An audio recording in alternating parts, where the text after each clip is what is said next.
It was lunchtime. I took my tray through the food line. As usual, I waited for Joey. As I was waiting, I saw a sight that made my eyes pop. Judy Billings was sitting a couple of tables away, by herself. Usually she was surrounded by girlfriends. Judy Billings, alone. I couldn't believe it, and I could not pass up the chance. Walking over to her table was as scary as walking on the roof, but I did it. I sat down next to her. Hi, I said. Mind if I sit here? She kept looking at her grilled cheese sandwich. Yes, she said. I giggled. I grinned. I was thrilled. Yes. It was the first word she ever spoke to me. I'd remember it forever. Yes. I said I mind, she said. Oh, I said. What should I do? I was in too deep to back out now. Okay, I said. I got up and sat down on the other side of her. This better? No. She kept speaking to the grilled cheese sandwich. Did she think I was the sandwich? I felt my chair move. I looked up into the face of Gerald Willis. He was pulling my chair backwards. When it was away from the table, he tipped it forward. I slid off to the floor. It was the bench at the talent show all over again, only worse. I got up. I slunk away. Kids were laughing. One of them was a third grade angel eating a piece of chocolate cake. I didn't take the cake from the angel's hand. I just shoved his hand, cake and all, into his face.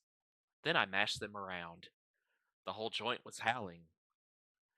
As I walked out of school that day, Judy Billings happened to be right behind me. This time, I didn't hold the door open for her. I let it shut in her face. Ooh, watch out, watch out. Suds is on a rampage. I went straight home and up to my room. With one swipe of my hand, I sent my whole Matchbox car collection flying from the top of my bookcase. I probably would have destroyed my room right then if I hadn't headed for the bathtub.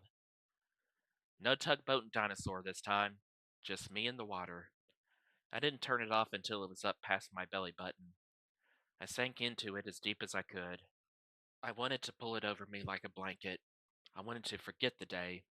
I wanted to forget fourth grade. By the time I got out, I thought I was feeling better. I was wrong. As soon as I got back to my room, I punched Winky, my bear. At dinner, Zippernose smirked and sneered and snickered until my mother finally said, "What is it?" "I can't tell," giggled Zippernose. "I'll get in trouble. If you don't stop that carrying on, you'll be in trouble." "Okay, I'll tell." My mother looked at me. "I'm not sure I even want to know now. I'll let Suds tell me later if he wants to." "No!" screeched Zippernose. "I want to tell." And before anyone could stop her, she told. About Gerald Willis in the chair. About the third grader and the cake in the face. About the whole place laughing. Bubba was going into spasms over the cake scene. My parents just stared at me. My mother looked hurt. "That doesn't sound like you, Suds," she said. "They were laughing," I reminded her. "Are you going to attack everybody who laughs at you the rest of your life?" "Yeah," I said. "Maybe I will." I got up from the table and stomped off. "Take a bath," my mother called. I did. "Take another." I took another. Didn't do any more good than the first. I decided to go to bed early, get myself unconscious as quick as possible. I put on my PJs, turned out the light, and got under the covers. I felt something with my foot. What could be under there? It felt like wood. Felt like snap. Suddenly, I was on the floor, and the mousetrap was on my big toe. I pried it off. I went to the door, yanked it open. I heaved the trap down the hallway. I screamed, "Okay, you want a rat? You've got a rat."